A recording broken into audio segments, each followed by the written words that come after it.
back.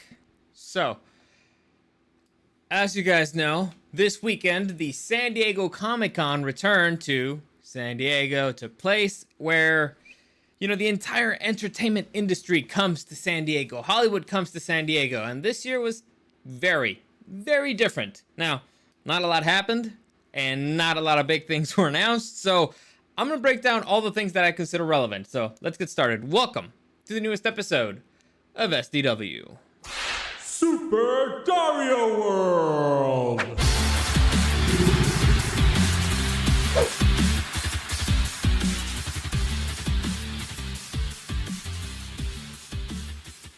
Has anybody else been having a massively annoying day? Just massively. Actually, I've had a massively annoying past 20 minutes because for some reason one of my screens wasn't working, so I couldn't see a whole bunch of stuff. Just I was getting ready to start, so I had to restart the computer. When I restarted the computer, I accidentally deleted the image that I already had ready for this podcast. So it's been, it's been annoying. It's been a bit annoying, not gonna lie. But we are live now, and I think I fixed that. All right, cool. So hopefully everything works out. I'm just, I'm on the beat. This week's gonna be weird. Let me just tell you that from the get-go. Just actually not before we even get started on that. It's a laid-back Monday, so I'm gonna, hang back with a cold one. If you guys want to join me, I need it right now. Not just because it's hot. It's just it's been annoying. But as I was saying, it's gonna be an interesting week because the calendar's all over the place, and I made a bunch of decisions as to how this podcast is gonna work, and still some of them I'm not entirely sure. So, as you guys know, me and my kid brother like to cover the NFL. And so I was considering changing the schedule for the podcast just because 7 o'clock is not really working for me. 5 o'clock works a little bit better, but again, we like the NFL. And so if we move it to 5 o'clock in a month, we'd be competing, or I'd be competing directly with Monday Night Football and Thursday Night Football, which is not things that I'm willing to do, right? It's just not going to work. So, I gotta find a new plan of attack here.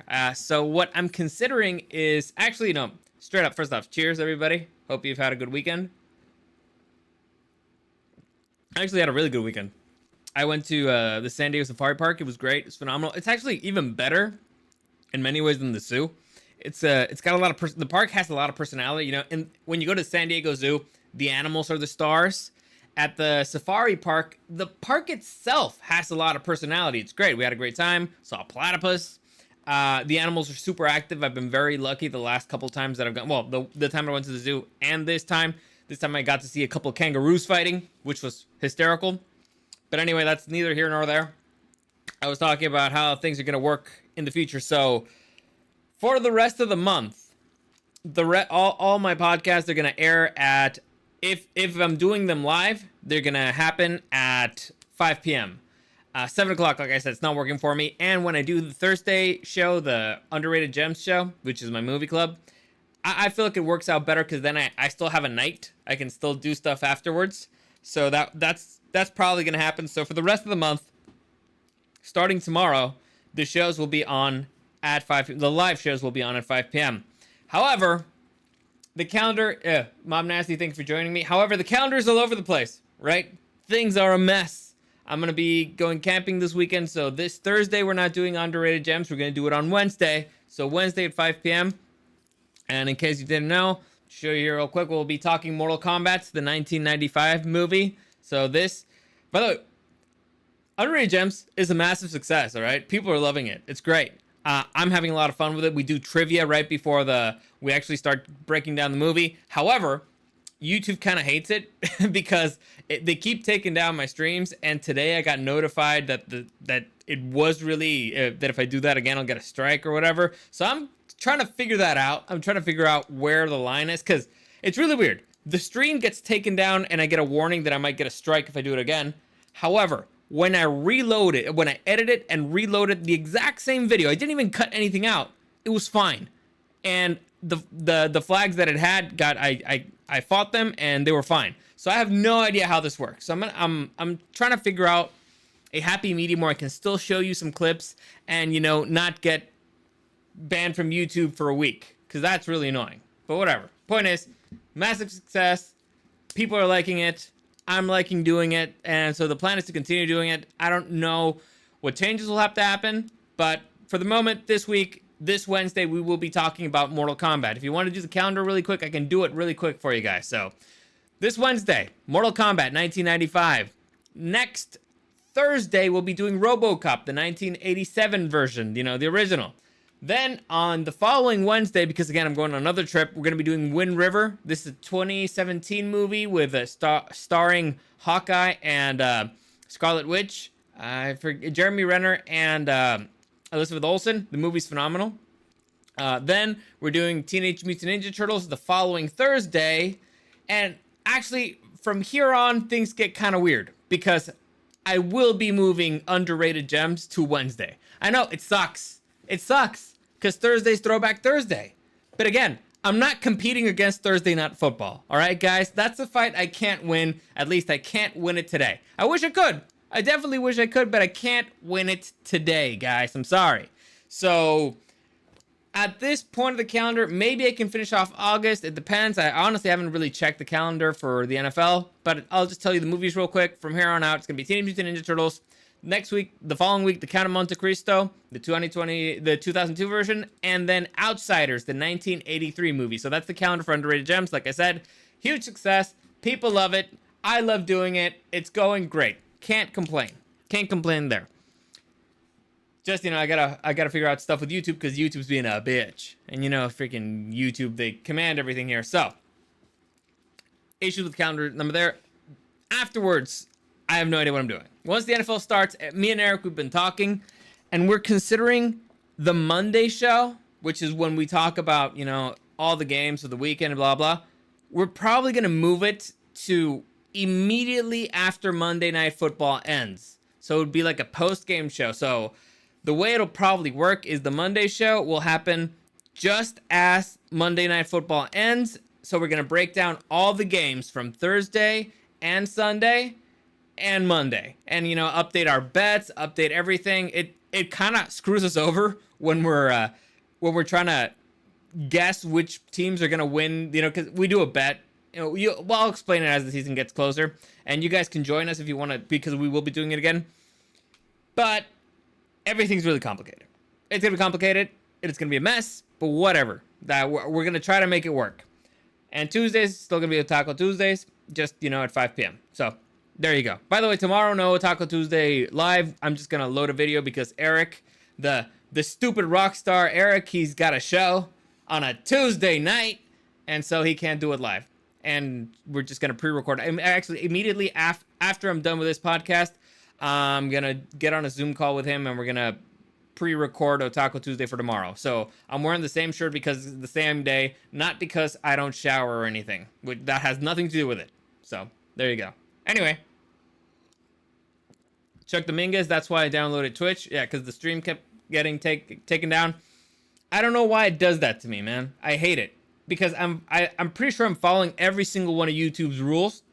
And I'm pretty sure it falls under fair use. In fact, I'm so sure it falls under fair use that they allowed me to do it on the regular video. So again, the exact same video. One, I did it live. Stream gets taken down. And I just got notified today that I'll get a strike if I do that again. However, that exact same video, that the only thing I edited was the beginning, you know, because when I do it live, there's like a minute or two of just me getting stuff ready behind the scenes, and then I go live. So I only cut that out, and then I cut the end. I load that onto YouTube. I posted it. Actually, the video's doing pretty well, and that got flagged. I challenged those. I challenged those claims, and that video's fine. So I don't get it. It's the exact same video. I challenged both of them. One they said no, one they said yes. I'm very confused. So I really don't know how this works. I'm very confused. So I'm trying to find a way that I don't have to deal with this situation because it's super annoying to be in the middle of a stream, to be having fun, to be enjoying breaking down a movie, and all of a sudden I realize, oh crap, the YouTube thing went down. It's stupid. It's really annoying, and I think it kind of sucks for you guys. So it's possible that it might just, if this keeps happening, I might just do it on Twitch only. So I'll do it live on Twitch, and then I'll just load the video onto YouTube because this is goddamn ridiculous. All right, makes no sense. It's really annoying. I hate it. But whatever. Anyway, let's get back to this. Let's talk a little bit about Comic-Con. As you guys may or may not know, I did not go this year. I did not go this year because usually every single year, or most years, I go there and we do media stuff. So I go there, I interview some celebrities, some actors, some writers, some producers. This year, I wasn't needed because a bunch of people canceled. And so the friend that I go help out was like, dude, I don't got enough stuff for you. And so I was like, I don't even worry about it. It's fine. I got other stuff to do. I got other stuff that I'm working on. I don't really care. Like I like going there, you know, for the glitz and glamour and the fun and meeting and seeing friends and all that stuff. But this year I was like, don't worry about it. I already had plans on Saturday. I had plans on Sunday. Friday I was like, do I really want to go and deal with all that stuff? There's not really going to be anything that I particularly care about. I'm not going to be buying anything. I don't know. Just to see a whole bunch of cosplayers and pay $20 for a beer downtown didn't really sound fun. So I turned down tickets from somewhere else, and I was like, don't worry about it. It's fine. So I didn't go. However, I do like keeping up with the news, and they did make a few announcements. And before we get to those announcements, let me just show you this real quick. Well, it's not really that quick, or really that relevant. I just thought it was fun. So, as many of you may know, Barbenheimer happened this weekend. That's what it's being called. This weekend we had the opening for Barbie and Oppenheimer. Barbenheimer is what it's being called, and the box office did great. It's phenomenal, right? They've made hundreds of millions of dollars, and the industry was really happy.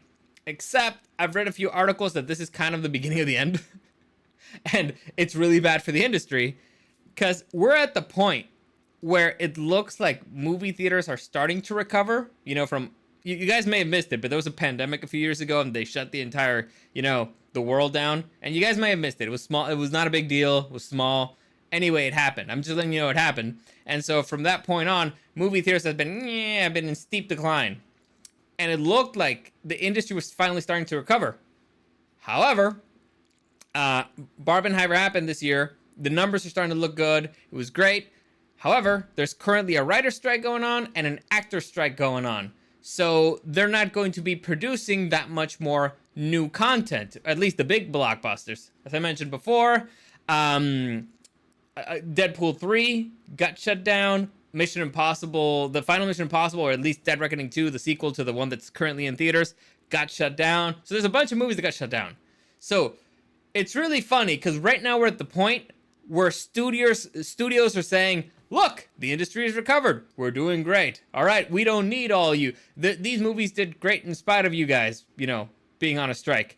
And the people on strike are like, you got nothing. You got nothing down the pipeline without us. You need us if you want the industry to recover. So who knows what the hell's going to happen with that? It's not really that big of a deal. But out of these two, personally, I'm not really planning on seeing Barbie. Or at least not paying to see it. But Oppenheimer, looking forward to it. I've heard mixed things about both of them. But I'm not a fan of the director for Barbie, and I'm a fan of the director for Oppenheimer, Christopher Nolan. So I'm going to go see that one just because it's Christopher Nolan. And Greta Gerwig, or whatever her name is, I remember watching Little Women. I was not impressed. I remember I had to watch all the I decided to watch all the movies that were nominated for Best Picture of the year that one came out, and I thought that was the weakest. Or at least if I recall correctly, I think it was the weakest. I was like, I'm good. Also, Barbie movie, I'm pretty sure it's not made for me. And also, the writer is the dude. Well, it's her and the dude who wrote A Marriage Story or whatever, the one in Netflix between Scarlett Johansson and what's the name of the villain from Star Wars, the Force Awakens? I forget. Kylo Ren. Not impressed either. Like, I remember reviewing those two movies and not being impressed whatsoever. So I'm not. In case you were expecting a Barbie review, not happening anytime soon. Oppenheimer, probable. It's probable that'll happen. Again, I'm watching in Mexico where it's cheaper, but I'll probably do a review eventually. Anyway, so let's get started with all stuff that's Comic-Con related. And we got a bunch. Some of it's more interesting than the other. I already explained. There were some protests going on. There were some people complaining, some people from SAG-AFTRA, all that usual stuff. I'm not going to get too into it. I'm just going to get into kind of the content that was presented over there. So we're going to start, and actually I need to do a quick thing here. just so it's easier for me to navigate. Sorry. So first off, we got the announcement for the release date of Adventure Time, Fiona and Cake. So there's going to be, for those of you who never watched it, Adventure Time is an animated TV show. It's going to be on HBO Max, this one particularly, and it's a Cartoon Network show. So Adventure Time is a Cartoon Network show. It's been widely popular. I've never actually seen Adventure Time. I know that I've had people threaten me for it. It's like, how dare you've never seen it? You would love it. I don't know. I'm not that big of a fan of ugly cartoons, but I have heard it's great. I'll give it a shot eventually, I guess. But anyway, there's a spin-off to Adventure Time. It's called Fiona and Cake, and it premieres August 31st, if you guys care to see it. Next, we got Pokemon Ultimate Journeys airing on the US on September 8th. This will happen on Netflix. Now, for those of you who don't know, Pokemon, after celebrating its 25th anniversary, announced that they will be retiring their main character, Ash, who's been 10 years old for 25 years. Pokemon Ultimate Journeys is Ash's final adventure. It's his final farewell. And quick side note, I was in Japan the week that Ash retired. Like it was not the day that he retired. The final episode of that series aired. I was there a few days before. Let me tell you, I haven't followed this show for over a decade. Like, I reviewed Pokemon Journeys at first. I hated it. I hated what the show had become. The way that they captured Pokemon, didn't actually fight, and didn't actually train. I hated it. But it got to me, man. It really got to me. All the love from the fans over there in Japan for giving Ash a farewell. Shinjuku doing an entire wall of screens just in honor of Ash. It gets to you. So I'm looking forward to this. It's going to, as I said, it's going to air on Netflix on September 8th. When that airs, I will watch it, and I will, give you my thoughts. But, full transparency, I'll probably just love it automatically. So, just, for the nostalgia. Next, let's see what we got here. So we'll get into a little bit of Marvel stuff, right? So, if you guys didn't know, Marvel released a new series on Disney Plus called Secret Invasion. It stars Samuel L. Jackson. It's basically about Nick Fury and, the Skrulls. I have not watched a single episode of this series. It started streaming. I didn't even know about it, and I haven't even cared. However, there's some news here. And I'll just read you the whole thing that's here. After lukewarm viewership reception... lukewarm viewership reception. That's a really nice way of saying it. Again, I'm their target audience. I'm a millennial. I'm a male. I grew up reading comic books. I love Secret Invasion, and I didn't even care about it. All right, they're losing their target audience. But whatever. So after a lukewarm viewership reception, Disney announced that it's releasing the first 3 episodes of Marvel's Secret Invasion to Hulu for a limited time starting July 21st, and will be pulled from Hulu on August 17th. This is apocalyptically bad. That's how bad things are going over there at Disney. Why? Because, I don't know if you guys know this, but if you get the Disney Plus bundle, it comes with Hulu and ESPN. So the fact that they're leasing it out to Hulu is bizarre because it's already part of the same package. Most people have the package. Most people have all 3. So you're just going to be leasing it out to a very small number of people who don't have all of them. Maybe you're trying to pull them into getting the whole package. It just doesn't really make much sense to me. But this tells you how bad things are looking for the MCU. How little interest there is. They're trying to pull from anywhere. And so, not good. And I find that hysterical because they've been doing a terrible job. So, there you go. Chuck Dominguez wasn't a fan of Secret Invasion at all. The comic books or the show? Please clarify. Next, sticking with Marvel, we got the first look at the story trailer for Spider-Man 2. And also, first off, Sony announced a brand new Spider-Man themed PS5 and DualSense controller. It looks okay. It looks pretty cool. But we got the first trailer at the story for Marvel's Spider-Man 2. This is a PlayStation game. It looks awesome. It looks epic. I'd already seen a gameplay trailer that came out. When did it come out? Came out maybe a few weeks ago? No, maybe a month ago. But it came out some time ago. But the story looks epic now. So I don't know what it is about Spider-Man that they just can't do wrong, but holy shit, everybody needs to just, take notes, because whatever it is they're doing with Spider-Man, they need to do with every other hero, because it always looks good. It's always usually well made. I'm not gonna say always. It's usually well made. It's usually fun. I don't know if it's something special about that character in particular. I've always said that Spider-Man is the crown jewel of Marvel. So maybe it's something unique to that character, but holy shit, they need to take notes and just do it with other characters. The exact same thing. Because holy crap, that game looks like a lot of fun. I thought that Legend of Zelda Tears of the Kingdom was a shoe-in for Game of the Year. This one looks like it's gonna give it a run for its money. It looks so good. So good. Anyway, Chuck Dominguez show. Really? Okay, so the show, you weren't a fan of it? Big shocker.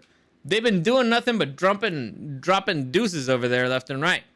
Next, sticking with a little bit of Marvel news, apparently there's going to be a new X-Men. This is comic book news, by the way. There's going to be a new X-Men team that's going to be announced. It's really weird, in 2024. So I'll just read you the thing here. Marvel Comics released a new teaser poster asking fans, who are the new X-Men? The teaser promises comic fans that it will reveal the new team of mutants next year, with a sneak peek coming sometime in November. Honestly, I haven't really cared about the X-Men in a really long time, at least in the comic books. So, all right, well, we'll see if they can bring new life to that. Next, there's going to be a new Punisher. So I'll just read this for you real quick, because, again, I didn't know about this. But Marvel shares first details on its new Punisher comic. Marvel revealed that a new Punisher is coming to its comic book universe following the conclusion of the previous comic. They wrapped up the story of Frank Castle. And according to Marvel, the new Punisher's identity is that of Joe Garrison, a former Black Ops agent for S.H.I.E.L.D. So, boo. Don't really care for it. Punisher should just be, Frank Castle. I don't know what they're doing, but all right. They're trying. Finally, we had the first look at, the full trailer for Marvels. And holy shit, does it look like a shit show. My God. I was already not planning on watching this movie, but god damn, it looks even worse than I expected. I gotta tell you the thing that I hated the most. So there's a lot of things for this trailer that look really stupid. The movie comes out November 10. I think they're gonna lose $100 million on that movie easy just because of how stupid it looks. But two things that I noticed. Two, right now, like off the top of my head. One, I hated what they did to the Beastie Boys song. I hate it. They butchered it. It's one of the most offensive things. If I'm the Beastie Boys, I would sue them. It's disgusting.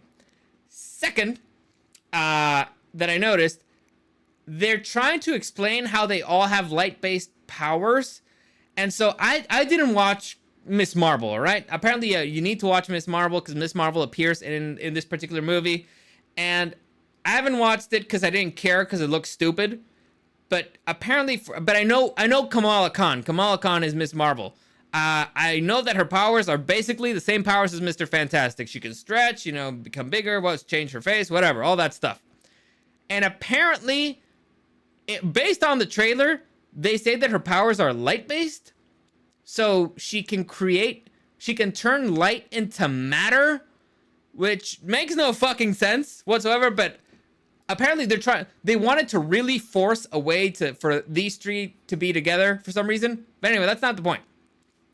The thing that was the most stupid from that fucking trailer is when the character, the black chick, the pilot that's the friend of Cara Delevingne, I don't even know her name, nor do I care, but she was saying, you can absorb light, I can see light, and it's like, you mean like absolutely fucking everybody?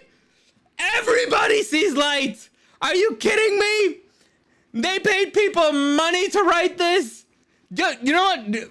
Freaking be on strike forever. Because you're a bunch of retards. Whoever wrote that deserves to, just go smash your head against the wall. My fucking God. I can see light. We all see light. Jesus. Ugh. Anyway, the point is I'm not planning on watching the movie. Because it looks really stupid. And I hope they lose a lot of money. It'll make me happy. I will actively be happy. I hope these people never find jobs again. At least whoever wrote that fucking line. Never have a job again. Now, of course, I know that it actually probably has to do like some kind of special light or whatever, but still, fuck you. You know, just fuck you. You could have written that differently in a way that doesn't make you sound like a retard. There you go. Anyway, AI wrote it. Maybe. I gotta tell you something. This has nothing to do with anything, but the other day I was reading a post and somebody loaded a picture of a script that written by an AI, and it's phenomenally stupid. Like I want to read the whole thing because they only posted the first page of the script. It's so phenomenally stupid that it could be funny. I might do that next Monday. Now that I think about it, cause it's a Batman script. All right, it's a script for Batman. I'll tell you the parameters and stuff. I might do it. I might just read it next Monday because I have to go through my phone and stuff, and I'm in the middle of something. But it's phenomenally stupid, and I don't know why can't I talk right now? Blah, blah, blah, blah. Yeah, maybe it's because I haven't really spoken all day. I don't know. Weird. But let's continue. Let's move on from this stupidity. And we also, there's an announcement for a new Japanese movie that's going to be making its way over to the States. It looked all right. It's called Bad City. It's a Japanese crime thriller releasing next month. So I'll just read this here for you. Bad City is a crime thriller directed by Kensuke Sonomura. Last September, Will Go USA announced that it acquired the American rights for the film, and it will release digitally on August 1st with a DVD and Blu-ray release coming September. Trailer debuted during the Kung Fu Extravaganza panel this year's SDCC. Now, I know what you're thinking. Dario, why did you include this? What do I care about a Japanese movie that's not anime? I'll explain why. Because this was relevant. That's how thin the content is that came out from Comic-Con. That's how little of it there was, that this is actually somewhat relevant. It was actually one of the headlines. That's how bad it was, ladies and gentlemen. And I know that I saw a lot of people posting stuff. They had a great time. They were enjoying it, that they loved it. Some, if you're really hardcore into buying certain exclusives, if you're buying comics and all that stuff, I get it. If you're going out there to see all the hotties in cosplay, I totally understand it. That's fine. But I can guarantee you that the dude from, I don't know, let's say Germany, who bought a ticket for Comic-Con last year to fly here and go to Hall H and see some celebrities and the glitz and glamour, all that stuff, is fucking pissed. Pissed. And you know what happens when you piss off the Germans? Nothing good ever. So, point is, yes, they're saying it was a sold-out Comic-Con, but the people who came here did not get what they paid for, all right? This was not good in any way, shape, or form. Anyway, yeah, Chuck Dominguez, I agree, Japanese movies are awesome, but, they're usually not headlines when you're talking about Comic-Con, you know what I'm saying? Anyway, next. We finally have some more information for the upcoming Borderlands live action film. The most important thing is that we finally have a release date. No trailer, no teaser, nothing, but we have a release date. For those of you who don't know, Borderlands is a movie based on a video game. The video game is called Borderlands. It's actually pretty fun. It's a first-person shooter. You're in a different planet it's really funny. It's hysterical. It's wild. It's a first-person shooter. I highly recommend it. It's fun. I missed the split screen, by the way. But Lionsgate Films announced that its upcoming live-action adaptation of Borderlands will arrive on August 9th, 2024. The film was announced back in 2015 and is being directed and written by Eli Roth. I'm not expecting much from this movie, to be honest. I like Eli Roth fine. For those of you who don't know who Eli Roth is, he did the Hostel movies. And if you saw Inglourious Bastards, he's the Bear Jew. Anyway,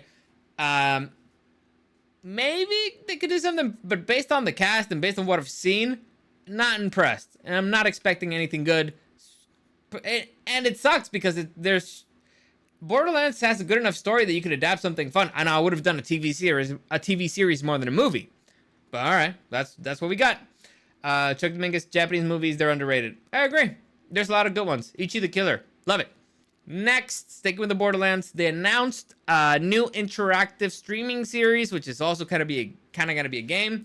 So basically, what this means is they're doing a web series, and the fans kind of get to pick where the story's gonna go. The story is about 8 tourists, all newcomers to the Borderlands series, find themselves stuck on Eden 6 after embarking on an adventure safari to follow on the footsteps of the Vault Hunters. So, I guess it could be fun. Not expecting too much from it, but we'll see. Oh. And nah. I mean, they're investing heavily on it, so maybe they'll do something good with the Borderlands stuff, but we'll see. Next, a new comic book. So, Andy Samberg and and Fall Out Boy frontman Joe Trollman are making a comic book, and the comic book's called Holy Roller.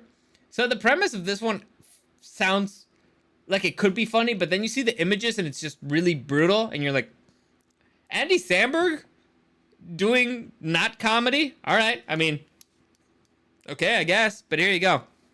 The comic is a bowling ball wielding vigilante who fends off neo-Nazis that have invaded his hometown. So that sounds like you could do a kind of like a Kick-Ass style comedy, right? Or like it's really dark but still funny. Based on what I saw, it doesn't look like a comedy, so I don't know. But I mean, the premise seems fun enough if you want to check that out. The first issue comes out November 22nd, 2023. Next, The Walking Dead Betrayal. So The Walking Dead is going to be releasing a new video game. And let me just do this real quick. I'll just read you the thing straight out. Betrayal is a new survival and social deception game from Skybound. The Walking Dead Betrayal will have players trying to survive the undead outbreak, where you will craft, cook, survive, and communicate with party members, and maybe do a little bit of deceiving along the way. The Walking Dead Betrayal is out later this year and will release exclusively on PC via Steam. The closed beta test is set for August 10th, so it's going to be coming out soon. I don't know if you guys care about The Walking Dead still. I kind of don't. I fell off massively. And that leads us to The Walking Dead Daryl Dixon. So apparently there's a bunch of spin-offs from The Walking Dead. First off, I had no idea that The Walking Dead was over. To be honest, I haven't really missed it, so okay. But there's a bunch of spin-offs coming out of it. And the first one is Daryl Dixon. And apparently it's already been confirmed that it's going to have 2 seasons. So here you go. This is the premise that I found online.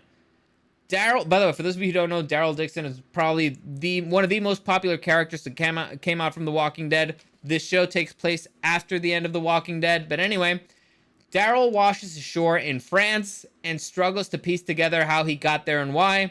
The series tracks his journeys across the broken but resilient France as he hopes to find his way back home. As he makes the journey, though, the connections he forms along the way complicate his ultimate plan. So, huh? Daryl in France. Huh? Okay. I'm not... Okay, listen. I'm not gonna watch it. I stopped... I didn't even know The Walking Dead was over, but apparently the main series is over. Good reading. I gave up a long time ago. Like a really long time ago. And so, I'm not expecting anything from this, and I probably won't watch it because that means that I have to finish the other Walking Dead, but if you guys want to see it, there you go, it was news. Next, the other spin-off that was announced that also has a second season confirmed, The Walking Dead Dead City. Now, this one is even more confusing than the Daryl Dixon one, so here's the premise. The series follows Maggie and Negan traveling into a post-apocalyptic Manhattan, cut off from the mainland in search of Maggie's kidnapped son, Herschel. So, let me finish this first. The crumbling city is filled with the dead and denizens who have made New York City their own world full of anarchy, danger, beauty, and terror. So it's New York in our world. It doesn't really mean nothing's really changed. But here's what I don't get. Again, I stopped this show a really long time ago. Like a really long time ago. I remember I watched the Negan season, and then I was like, I'm done. I don't need this anymore. I remember pretty clearly that Negan smashed Glenn's skull in. He just, took a baseball bat and smacked that thing. It was kind of a big deal. I don't know if you guys remember. Like, who did it? Whose skull did he smash and all that stuff? And if I recall correctly, Glenn was married or at least dating Maggie. So this is a show following following Maggie and the guy who's bashed the skull in of her boyfriend or husband or baby daddy's father. Huh? What the fuck happened to The Walking Dead? I almost kind of want to watch the show just to find out what the fuck. Negan's still alive? They didn't kill him? Like the big baddie that they left him alive? What the fuck happened to The Walking Dead? Somebody tell me. I'm really confused. Did they do the whole thing where, oh no, he's turned a new leaf, now he's one of the good ones, and oh, he wants to help Maggie because he feels responsible because he killed Herschel's father, and so he wants. Are they really doing that stupid storyline? Seriously? Now I like Jeffrey Dean Morgan fine, and I like the actress too. I forget her name. Lauren Cohen. I actually met her at Comic-Con. Really nice lady. But seriously, this is how. No wonder the show got canceled. Like seriously, from being one of the top shows of all time, like it was a phenomenon, to this, ugh, gross. Next, The Walking Dead, The Ones Who Live. That's another sequel, and this sequel follows Michonne and Rick. So this was even more confusing because I thought Rick was dead. Like, I remember there was a big deal that Andrew Lincoln left the show. Andrew Lincoln was the main character of the Walking Dead series, and he left the show. So they're bringing him back for a spin-off? I thought they killed off Rick. I know they changed Andrew Lincoln for another character, for another actor, but I thought that then they killed off that version of Rick. I'm very confused. I'm very confused. I don't know what the fuck's going on with The Walking Dead. I'm happy that I stopped watching it, and this just sounds terrible. They don't tell us anything more really about this series. No premise other than that we're just following around Rick and Michonne, which again, it's like, why? Well, I get it. Well, I get why. Money. Instead of having the main show, they ended that one, and now they're doing 3 spin-offs. But this is all so stupid. Honestly, it's really stupid. I'm just moving on. I'm just moving on. Next, Rick and Morty. Okay, we're gonna talk a little controversy city. So Rick and Morty will be returning for season 7, and we got an update. And apparently, I'll just read it here. Producers for Rick and Morty share new details on the upcoming season of the wildly popular adult animation show.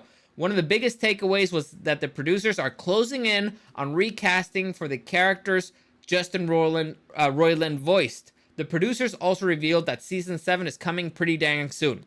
So, for those of you who don't know, Justin Roiland is the creator of the show, and he voiced the 2 main characters. However, he got ousted from the show after allegations came out saying that he of domestic abuse, and all domestic abuse allegations came out. However, the dude went to court, and the case was dismissed for lack of evidence. And so you would think that they would bring him back. You know, if you fire somebody but first off, they shouldn't have fired the guy. I'm adamant that you don't fire people unless there's actual evidence. And since they did fire Justin Roiland, he should sue the ever-living fuck out of them. Like, just sue them. Sue them for everything they've got. They took your show. They took everything from you. You made the millions of dollars, and then they fired you without any evidence. Sue the fuck out of them. They deserve it. You need to teach them that people need to stop doing this. They did it to to Jack Sparrow. They did it to him. Now, I'm not saying he's the greatest guy in the world, and maybe some of the things are true. The point is, the dude was proven innocent in court. And so, stop firing people before you have all the information. Also, when you have cases where it's proven that they are actual pieces of shit, like the case of The Flash, fire those people. I don't get why you're firing one and you're not firing the other, except we all kind of know why. Anyway, so there you go. Based off what they said on that particular panel, it's kind of indicative that they will be changing who voices the character, meaning that they won't bring Justin Roiland back in, but we'll see. That leads us to another piece of news from from Rick and Morty, and that's that there's going to be an anime. Now, I hadn't heard of this, but we got the first look at the teaser trailer for Rick and Morty, the anime series. Dude, I don't know what the fuck's going on again. But all right, listen, if Japanese people want to make their own version of Rick and Morty, cool. It looks interesting. I saw the trailer. It looks interesting enough. Again, they didn't show any of the voices, but I'm assuming they're gonna be in Japanese. All right, we'll check it out. Whatever. Finally, we got High on Life. That's kind of related to this whole situation, and that's High on Life is available now on PS4, PS5. For those of you who don't know, this game was created again by Justin Roiland, and he was forced to leave his own company. Anyway, the game's going to be making its way to the PS4 and PS5 if you want to check it out. I don't even know if Justin Roiland makes money out of this because he left the company. He's still considered a co-creator.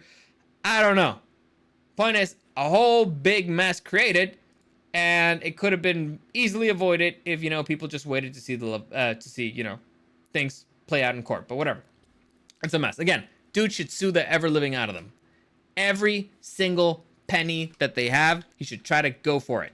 And, you know, reinstate him afterwards. So there you go. Next, we got the Continental spinoff. This is a spinoff of John Wick. For the guys remember, the Continental is the hotel where John Wick takes place. It's getting a release date this September. Now, I still haven't seen anything for it. I haven't seen a trailer or anything, but Peacock officially announced that the Continental will premiere on September 22nd. The series serves as a prequel spinoff for the John Wick films. The 3-part series will be released weekly, with the final episode scheduled to premiere on October 6th. This I actually like. I like that we're going back to the weekly thing. It's just, honestly, it's more fun that way. I like binging stuff, but I don't feel like it's really good for entertainment in general. Weekly stuff seems better. I like it more. Let's keep doing that. Next, Invincible Season 2 will be coming out. Amazon finally gave us more information about Season 2. And let me tell you something. I've been reading the Invincible comics. They're phenomenal. They're phenomenal. Now, they're kind of different from the show in many ways. In many ways not. Some things are better pacing-wise in the show. Some things are not. Some stories are better in the show. Some things are not. But the point is, the story that they have there is phenomenal. And from what I understand, I still haven't even gotten to the really crazy part. Like, I'm right in the middle of it. So, very much looking forward to this season. It will premiere on November 3rd. When it premieres, I will start mentioning a few of the things that I kind of hated that they changed from the original comic. And there's one character in particular that really annoys me. So, I'll let you know which one it was. Sticking with kind of Invincible news, well, again, Invincible. It's related to Invincible. Omni-Man will be joining Mortal Kombat 1. Omni-Man. So you will get to play as Omni-Man in a Mortal Kombat game. Joining Omni-Man is Peacemaker from, you know, the Suicide Squad and HBO Max and all that's the HBO Max show. And Amazon The Boys, you know, from Amazon's The Boys, Homelander will be joining Mortal Kombat. So that sounds epic. A fight between Homelander and Omni-Man sounds like a lot of fun. Now, Mortal Kombat is, well, fighting games do this thing that really annoys me, where is that we're going to release new characters and you have to pay us for it. It's just, kind of go fuck yourself. Sell me the full game or don't. Seriously. This whole DLC, I fucking hate it. These two are tempting, though. Fortunately, I don't know Mortal Kombat 1, so it's not really a problem. Well, there you go. Next. Sticking with Mortal Kombat, we got the first trailer for the new Mortal Kombat Legends animated film. This one's called Cage Match, and it's going to be following Johnny Cage. It looks kind of weird, but here you go. It's the 4th animated film in the Mortal Kombat franchise and focuses on Johnny Cage's journey to become a famous actor in 1980s Hollywood. So, honestly, it looks fun enough. I'm assuming it's going to be coming out on HBO Max, and when it does, I'll watch it. It says it debuts on October 17th, so we'll see. We'll see where it comes out. Honestly, I don't know. Next, we got the first look at Gen V. So Gen V is spin-off to The Boys. Again, Amazon's The Boys, the superhero series. That's the rated R superhero series, and it's going to basically take place in a college campus. I'll just read the thing here. Amazon Studios teased a September release window for its college-themed TV series, but on the first day of the convention, but on the first day of the convention, the studio revealed that Gen V will premiere on September 29th with 3 episodes, with the first season finale scheduled for November 3rd. There you go. Okay. Listen, the way that I understood this show, it's basically going to be X-Men, but in the world of The Boys. So it could be fun. I don't know why I'm talking so weird today. I might have another nasal infection. Damn it! Stupid zoo. Anyway, what was I even saying? Oh yeah, so it could be fun. I'll give it a shot. I like most of the things they've done with The Boys. It's wild, so we'll see. By the way, it's The Boys, not The Voice. I know I'm so nasally today, but I am. Next, almost there, guys. Next, DC has announced that they will be releasing an animated Watchmen movie and an animated Crisis on Ultimate Earths movie. Now, for those of you who've never seen or don't know what the Watchmen is, it's a graphic novel. It's considered one of the greatest graphic novels of all time. There was the Zack Snyder live-action movie that came out 10 years ago, maybe a little bit more. I enjoyed it. It was fine. I still like the graphic novel more. However, I think that animated is a better medium for it. Like, I like what DC's done with their animated stuff, so okay, I'm looking forward to it. Crisis on Infinite Earths is basically a multiverse DC movie. Basically, DC was like, we got too many multiverses. Let's make them all fight each other, destroy each other, and we'll start over from there. They did that a while ago. I'm not sure if they were the first to do it, but there was a similar thing happening with Marvel at the same time. I don't know. I honestly don't know who made it first, but I like Crisis on Infinite Earths because I've tended to like DC more than Marvel in general. But this is one of the best storylines. Anyway, there you go. So I'm looking forward to see the animated version of that. Next, I gotta tell you, this sounds so stupid that I'm very excited for it. DC announces a new comic series that pits the Justice League versus Godzilla versus King Kong. So there's going to be a new crossover comic series produced in partnership with Toho International. The series will span several issues, with the first issue releasing sometime in October. This sounds so stupid. So stupid. I love it already. This doesn't seem like a fair fight, honestly, just because, Superman's bullshit. But if they find a way to make a Godzilla Superman fight interesting, I'm all in. I'm all in. So basically it's going to be a Hell in a Cell. I don't know, a triple threat match between the Justice League and, Godzilla and Kong. That's great. We know who shouldn't win this one for sure. Kong. I've said it a million times. Kong is not on Godzilla's level. He's not on anywhere near his league. But the Justice League's a different story. They're gods, all right? Some of those are literal gods. Some of those have massively powerful alien technology. And so we should... I shouldn't get excited for this, but I am. Just because it sounds so fucking stupid. However, I'm a big Godzilla guy. We'll see what they do. Watchmen is awesome. Same, I like the graphic novel too. Yeah, the Zack Snyder version is fun. I don't know why people hated on it. I enjoyed it. Like, I'm not gonna say it's the greatest movie ever. I'm just saying, it's fine. It's fun. Check the Mingus, but the movie was dark the way it should be. Very underrated movie. Yes, definitely underrated. Hint, hint. Next, we got the first trailer for the 4th season of the Harley Quinn TV show. I gotta tell you, this show kind of lost me a little bit. It's fun. It's funny at moments, but it's kind of lost me. But this season, we're going to see Harley Quinn dating Poison Ivy, which, all right. I didn't particularly like that relationship. It was kind of stupid, but all right. And Harley Quinn now is going to be a hero while Poison Ivy is joining the League of Supervillains. So, okay. Let's see what you do with it.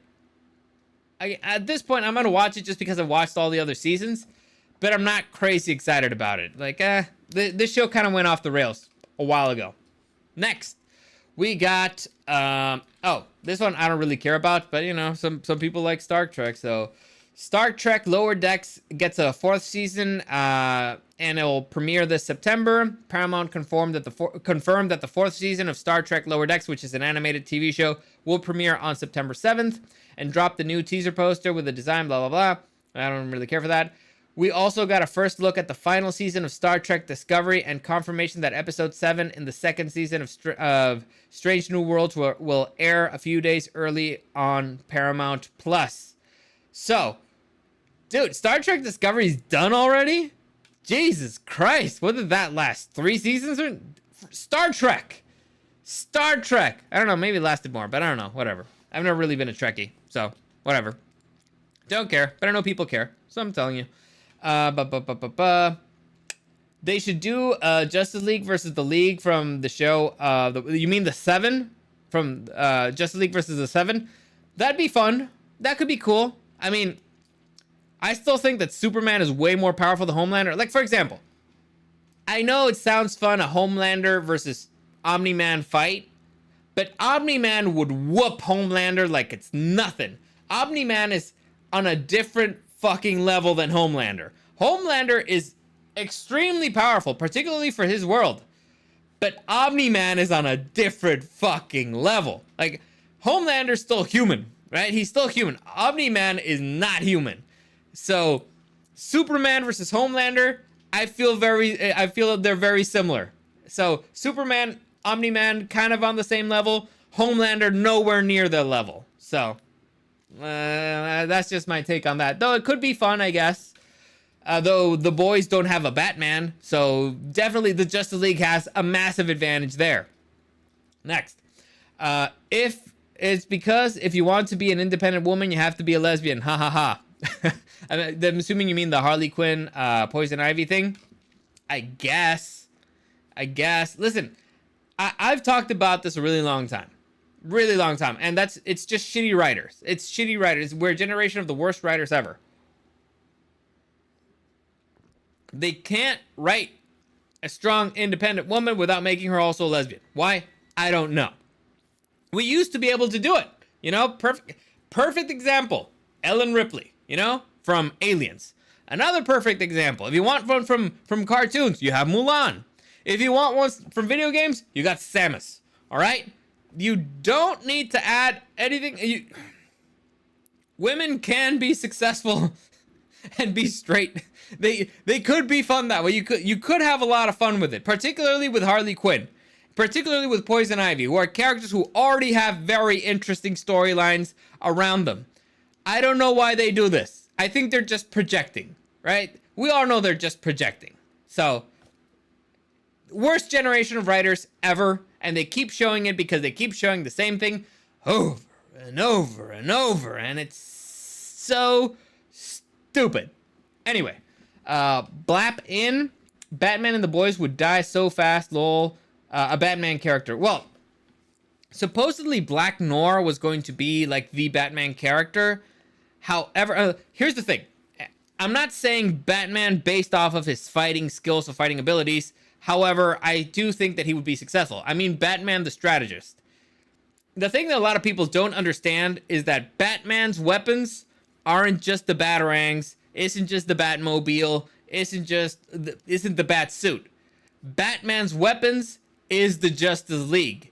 All right? He's the strategist. He tells them what to do. And Wonder Woman is his left fist. Superman is his right fist. Freaking Green Lantern is his right leg. Freaking Martian Manhunter is the left leg. Like, they are his weapons. So even if Batman can't beat them physically, he can't beat Homelander, you know, in a battle of fisticuffs. He's using his weapons, which is the Justice League. However, on that note, I know you think Batman can compete, you know, fighting like a clean fight. I'll never forget. There's this animated movie. I forget the name. I believe is Crisis. It's Crisis on 2 Earths or something like that. It's not Infinite Earths for sure, but it's maybe like Crisis on 2 Earths or whatever. There's the Dark Justice League and there's the good Justice League in different universes, and Batman gets pulled into the universe of the evil Justice League, and Batman ends up coming face to face with zero preparation with the evil Wonder Woman and the evil Batman. So the evil Wonder Woman she's the daughter of a god, all right? She's got godlike powers. She's almost as strong as Superman, if not as strong. She's bulletproof, all that good stuff. She can fly. So superhuman, right? And you're like, Batman's fucked. Batman was dragged by himself, no preparation, face to face with a goddess. And Batman manages to come on top in a way that's hysterical. Now, I don't want to spoil the movie for you, and I already spoiled it for you, at least that particular fight. But so you got Batman getting whipped by evil Wonder Woman, and so Batman throws a smoke bomb in order to disappear and hide and do the ninja stuff. And Wonder Woman's like, "Ha, you fool!" And she sucks in all the smoke, and all of a sudden she just sees Batman get up, and he's wearing a gas mask. And so evil Wonder Woman's like, "Oh fuck!"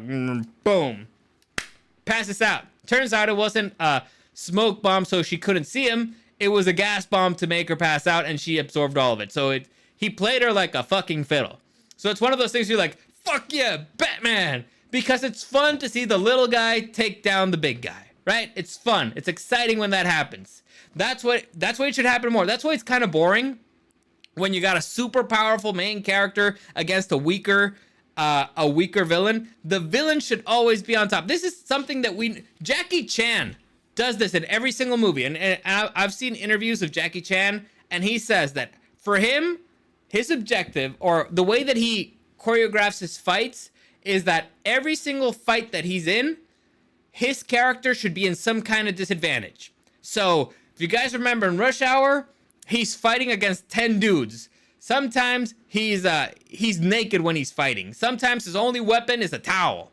Sometimes his arm's broken, or he's handcuffed. Every single fight. Why? Because it's fun to watch. It makes it more exciting. It makes the fights, more tense. So they need to, again, relearn all this stuff. We already knew this, and we know it from wrestling. So there you go. And that's why Batman is the best superhero. Amen, brother. Batman is the best. At least he's my favorite. And I think that's, you know what? I think that's what bugs me about the Harley Quinn show. It's not that it's Harley Quinn doing Harley Quinn shenanigans and all that stuff. It's the way they treat the Bat family. Like, the Bat family, I have a lot of respect for. Most of them. And I like a lot because, they're dark. They're serious people. Batman's super serious. It's okay to add a little bit of comedy to it, but I don't like what they do with the Bat family in the Harley Quinn TV show. Like, they're just making fun of them in a way that just feels really off for those particular characters. So maybe that's why I haven't loved it, and they have appeared a little bit more. I don't know. Could be wrong. Who knows? Next, we have the announcement of the 5th, and this was kind of a surprise by Netflix.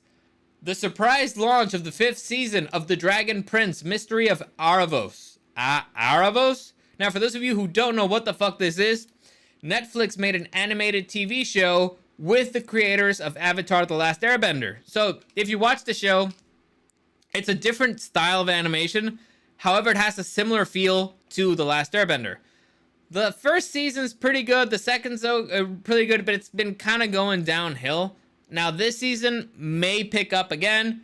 Who knows? I didn't love the last season. But, alright, we'll see. I'll give it a shot.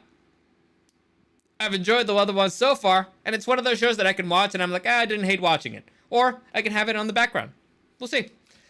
Next, we got Star Wars Outlaws news. Now, for those of you who don't know, Star Wars Outlaws is a upcoming video game created by Ubisoft that takes place in the Star Wars universe, where it's basically Grand Theft Auto Star Wars, which could be fun if it wasn't being made by Ubisoft. We'll see. But this is what they have to share. They share new details on its upcoming open world game set in the galaxy far, far away. In an interview, the development team told us that the first 2 locations revealed for the game so far, they told us whoever wrote this is an idiot. Anyway, the new moon, Tashara, and Tatooine. Ubisoft Massive even confirmed that players can work for and even betray Jabba the Hutt. So, okay, that could be fun. In a separate panel focused on the game, Ubisoft Massive creator directive Julian Guerini teased that Star Wars Outlaws may have a cooking system. This is stupid, but okay. Right. Quote, food is incredibly important to the world of Star Wars. Huh? The fuck are you talking about? Food is incredibly important for the... What?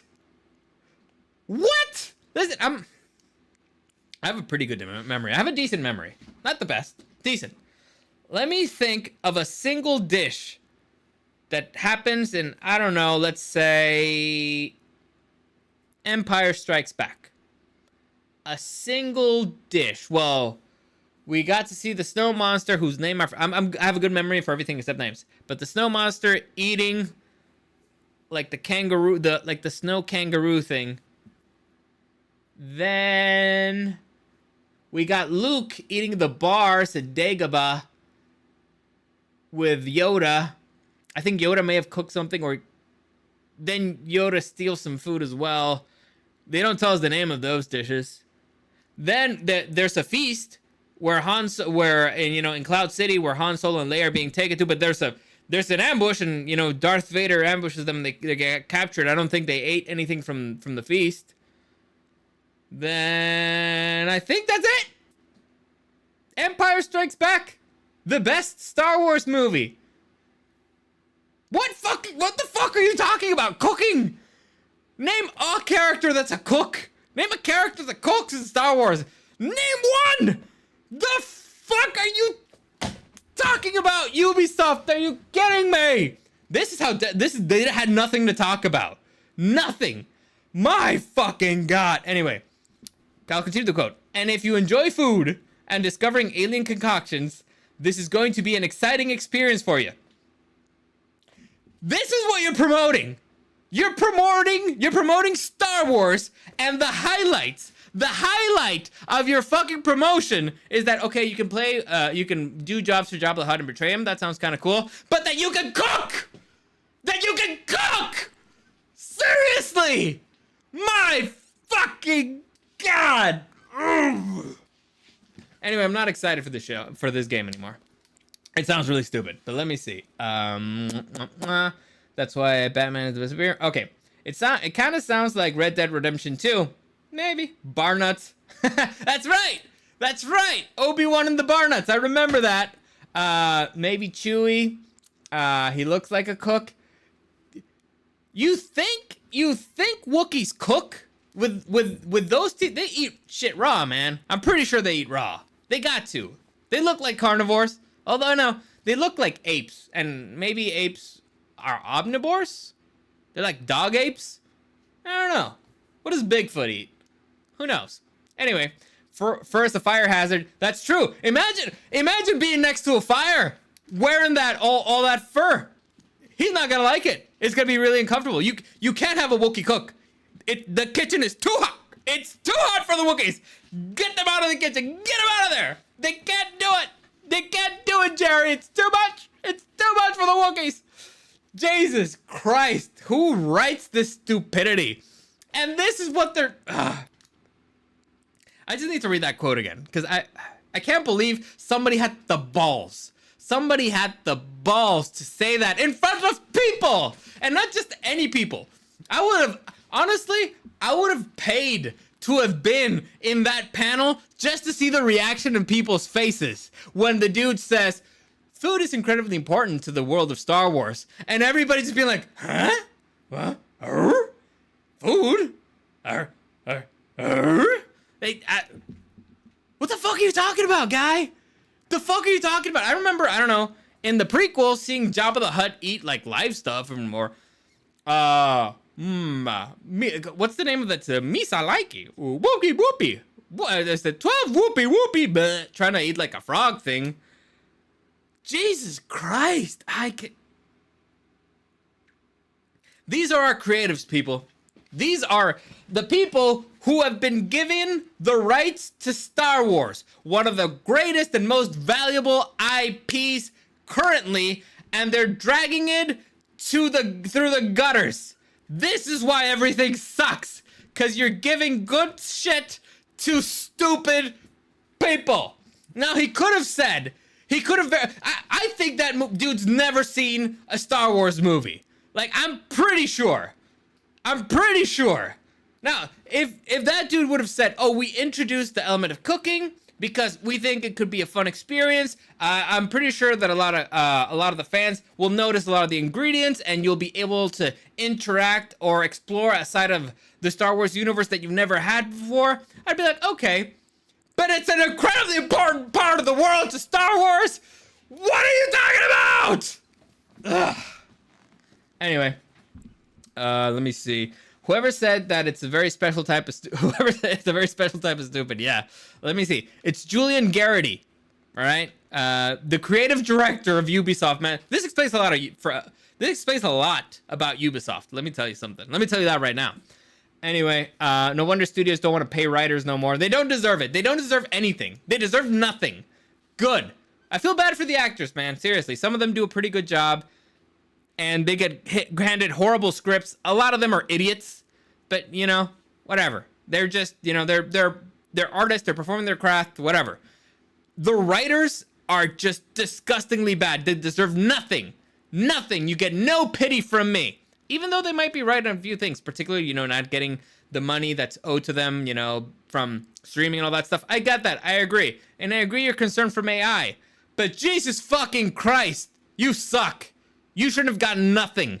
Nothing. In fact, they should take money from you. They should take them. Stupid idiots. Anyway, next, we got some Teenage Mutant Ninja Turtle stuff, which could be fun. So this is really weird, by the way. I'm not exactly sure what to make of this. I don't think I've ever heard of this before. Maybe I have. Yeah, no, I've heard of some stuff that's similar. I've heard of full movies being played at Comic-Con before. But apparently, over 20 minutes of Teenage Mutant Ninja Turtles Mutant Mayhem footage was shown at Comic-Con, which is weird. 20 minutes is a lot. It's a lot. In the panel, the movie hits theaters on August 2nd, so I don't know if they're worried or something. Now, to be honest, it's Paramount Pictures, Nickelodeon, the Seth Rogen movie. I'm not excited about it. I've seen the trailer. It doesn't look like the Teenage Mutant Ninja Turtles that I remember. I don't particularly care about it. Also, they made April O'Neil not hot anymore, so I'm out. Oh, I'm automatically out if there's no hottie April O'Neil. Just, you know, in sympathy for the hotties. And, you know, the what's it called? The ginger side, all that stuff. I don't know. I hate it. I'm not supporting it. I'll watch it for free eventually when it hits Paramount Plus or Nickelodeon. I get Paramount Plus for free because of my cable, my internet. So there you go. Why would I go to the movie theater to watch it? I'll just, you know, wait and, you know, stream it later. Blappin'.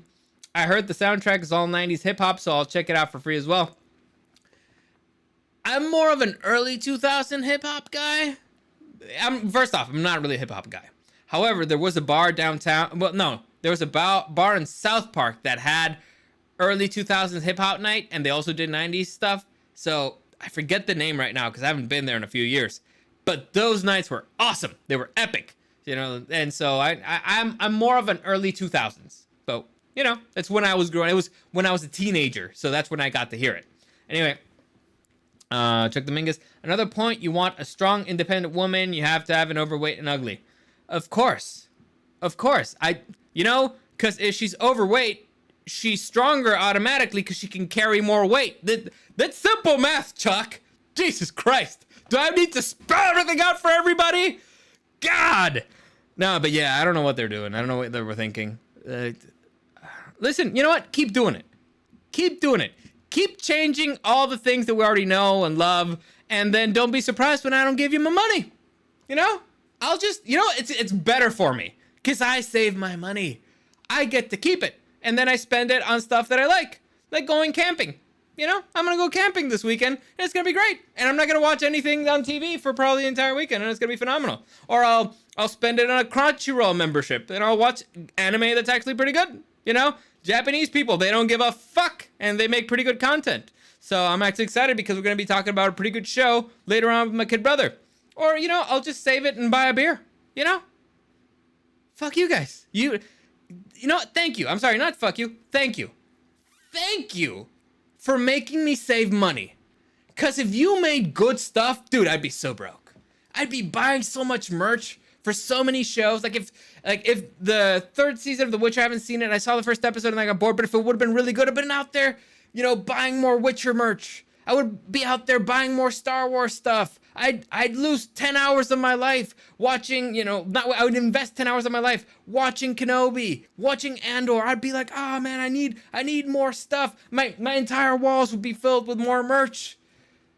But you don't want me. And I thank you for making crap. And you're saving me.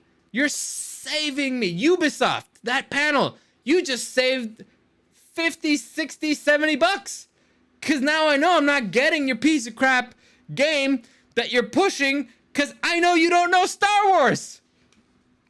Cooking, moron. This, instead of spending 20 bucks at the movie theater, even if I just go by myself, I can save it. They're saving me time. They're saving me money. I'm thankful. From the bottom of my heart, I am thankful to you for being so fucking terrible and ruining franchises that I love, because if you had done a good fucking job, I would be out so much fucking money. Anyway, I guess we can continue now. Fucking writers ruined The Witcher so bad that Henry Cavill quit. I respect Henry Cavill so much right now. So much. And a lot of things make sense. I remember somebody in the comments mentioned this a little while ago, that there were stories of Henry Cavill being difficult on set. And then I read an interview of Henry Cavill, and he's saying like, yeah, I'm the dude that everybody hates on set. Because I'm like, well, that doesn't make sense. That's not how it happened in the books. That's not so based off only things that I've heard that have happened in season 3. I've heard that it's a total shit show. All you had to do was the exact same thing that somebody else already wrote. All right? The hard part is done. Somebody wrote a book. All right? That book was popular. It was so popular that it was adapted into a video game. The video game was super popular. All you had to do was take the things that people liked from those two things. Even if you didn't want to read the book, you could just play the video game. All you had to do was take the things and adapt it into a film, a TV script, which is super easy to do when you already have a story, right? Somebody had to, I'm in the process of that right now, right? I like writing stories every once in a while. Writing a story is hard. It's super difficult. Starting from zero, even if you have a good idea, it's really hard. I really respect people who do that, right? It's not easy starting a book from zero. It takes a skill. It's very difficult for me to do it.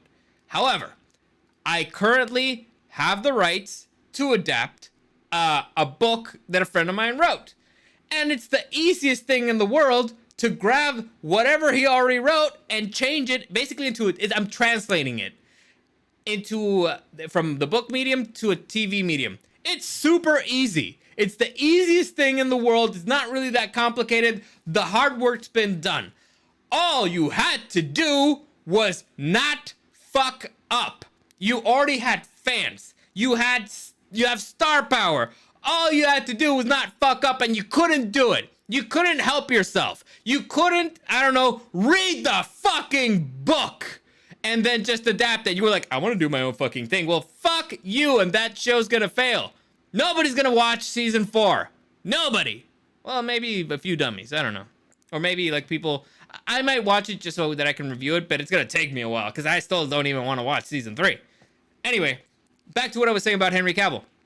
He's saying that he's the guy who's always complaining on set. So after seeing how, and just the things that I've heard that how they butchered that story, I can imagine him bitching and moaning. Well, not bitching and moaning, just complaining nonstop on the set. Are you kidding me? Seriously, you're doing that? No wonder there's stories of him being like, oh, he's really difficult to work with. You gave him shit.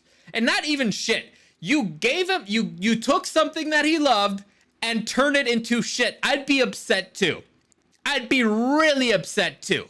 Anyway, so I don't even know when I went on that tangent, but whatever. How hard is it to make something that's already been written? If I was a writer, I would just take the good stuff from the books and maybe put a little twist. Not a big twist, but a little bit of my flavor. Listen, when you're adapting a book, there's a lot of things that you need to consider. Books, basically you're hallucinating when you're reading, right? Everybody's got you're reading letters and you're hallucinating. You're imagining a whole bunch of stuff. You're never going to beat somebody's imagination. And the narrator in the book doesn't translate well to a narrator on the screen. So let's say, for example, the book is written in first person. So you're always in the head of the main character. That usually doesn't translate well in film. Now, there's a few cases where it works. There's a few cases where it doesn't. And so when you're moving into a book where it's a third-person narrator, well, you need to find a way to visually show and explain and word build what the narrator would explain. So let's say, for example, somebody's introducing me, right? They introduced me. So Dario Gonzalez, the podcaster, he used to work for Rock 105.3. He's really upset. He gets really upset of really stupid things, you know, that nobody else cares about, but he does. Blah, blah, blah, blah, blah. So they're not going to do that with me in a movie. So if they adapted that into a script, they need to find a way to show me and to show or add a conversation where I mentioned that I worked at the station or that somebody else mentions that.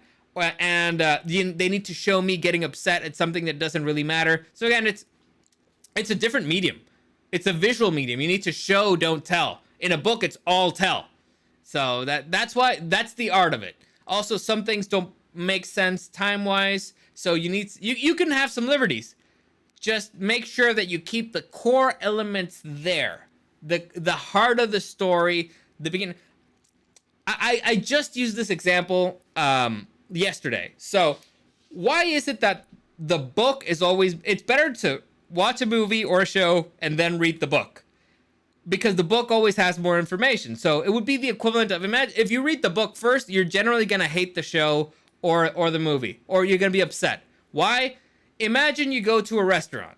Let's call the restaurant Dario's. So you go to Dario's in San Diego, and when you order dish A, all right? You order dish A, and dish A comes with an appetizer and a salad and soup and bread, and then you get your main course, and it comes with a drink, and then it comes with dessert, and you're like, this is phenomenal. Dish A is the best. I love Dario's. I love dish A. So then you go to Dario's in, let's say, Las Vegas, right? You go to Dario's and you're assuming, all right, it's going to be the same thing, because I know Dario's from San Diego. I love the place. So you go to Dario's in Las Vegas and you ask for dish A, and they only give you the main course. You're going to be like, where the fuck's my salad? Where the fuck's the soup? Where the fuck's the dessert? So that's kind of the difference between a book and a movie. So the book it's the whole thing. So, and the movie, they need to just give you the main dish. The problem is that they do the main dish, and instead of giving you the steak, they give you chicken. You're like, the fuck is this? This is not the same thing at all. Not only did you take away all the other stuff that I liked, you changed the meat. I had steak there, you're giving me chicken. What the fuck is this? So there you go. That's I think that's a fair example. I think it's pretty good. Next, sticking with the Teenage Mutant Ninja. Point is, it's really weird that they showed 20 minutes of it. So I'm guessing they're concerned. Next, this one I'm pretty excited about. So it's been announced that the Teenage Mutant Ninja Turtles: The Last Ronin will get a sequel. Now, for those of you who don't know what the fuck I'm talking about, a story came out of the Teenage Mutant Ninja Turtles, I believe a couple of years ago, called The Last Ronin. It's a comic book, I believe. Is it a graphic novel? No, it's a comic book. And so basically it's the story of the final turtle surviving and years back coming back for vengeance. And so it's really good. I really enjoyed it. It's a little bit of, ooh, which one of the turtles is it? But not so much. And then it's the story of vengeance and what happened to the other turtles, how. It's really good. I really liked that. I really enjoyed it. So it having a sequel seems like it could be a lot of fun. Looking forward to it. And the final piece of news related to the Teenage Mutant Ninja Turtles is that Nickelodeon has finally gotten the rights to stream the 1987 Teenage Mutant Ninja Turtle series. So, I'll just give you this real quick. They confirmed that they have the rights to all 193 episodes of the original Teenage Mutant Ninja Turtles animated series. And I'm assuming they're going to start streaming it on Paramount Plus, because that's where Nickelodeon is. So, first off, 193 episodes. Jesus Christ, I didn't know it was that many. I had no idea. I remember watching a lot of them, but 193. So if you're looking for a show to show your kids, I remember that one being pretty safe and silly. Really silly. Like they used a calculator to travel through time or something stupid like that. It was great. It's fun. So there you go. Check them in. Yes. So there you go. That's it. That's the final bit of news from Comic-Con again. We went through all of it because there wasn't much, right? There wasn't much. As I mentioned before, Comic-Con has been dying a slow and painful death. And it's unfortunate, and it's all because of idiots doing idiot things. Sucks. But whatever, what can you do? Anyway, I'm done. I'm pretty tired. I need to rest my voice. I probably need to do something about the nasal thing so that I can record with Eric. But one more cheers to you guys, really quick. And let's do all the usual stuff. As always, comments, questions, or suggestions, you can find me at Dario SDW and at Super Dario World. Like this video, subscribe to this channel, all that stuff. Share, subscribe, all that stuff. It really helps me out. I really appreciate it. As I mentioned, tomorrow I'm gonna be pre-recording Otaku Tuesday with Eric. So I'll air that tomorrow. I'll probably do it early. You know what I mean? If it's already pre-recorded, I'll probably load it at 9 a.m., 10 a.m. I'll do it at 8 maybe. So you guys can enjoy that. And the calendar is going to be a mess, right? It's going to be a mess. This Wednesday, we're doing Underrated Gems, Mortal Kombat. I already said so. The rest of the way, should I just keep it on Wednesday if I'm going to switch it anyway? I think I should. Yeah, quick question. You can mention it in the comments afterwards. You know what? Fuck it. I will do it. Yeah. I think I'll just do it. If I'm going to move it anyway because of Thursday Night Football, I might as well do it now. I don't know. You know what? Forget about it. I'm just going to think about it a little bit. Hopefully next year Comic-Con goes back to normal. It depends. I don't know. Like I said, the studios are planning to bleed out the actors and the writers. So we'll see how that goes. Thursday's my day off. Chuck, I'm sorry. I can't compete against the NFL, man. I just can't. I can't have underrated gems going at the same time that Thursday Night Football is going. It's not a fair fight. It's not gonna end well for me. So I don't know. On Friday's not good. Doing it on Friday usually never works out. But I'll think about it. I'll see what I'll do. I don't know. I've been thinking about it a lot. I'll make a decision eventually. But most important thing, all shows will be moving to 5 p.m. So whether it's Monday, Tuesday, Wednesday, Thursday. Usually Tuesdays for sure, whatever. But I'm moving them to 5 p.m. the live ones. So there you go if you want to join me. As always, thank you for joining me, and I'll see you again next time.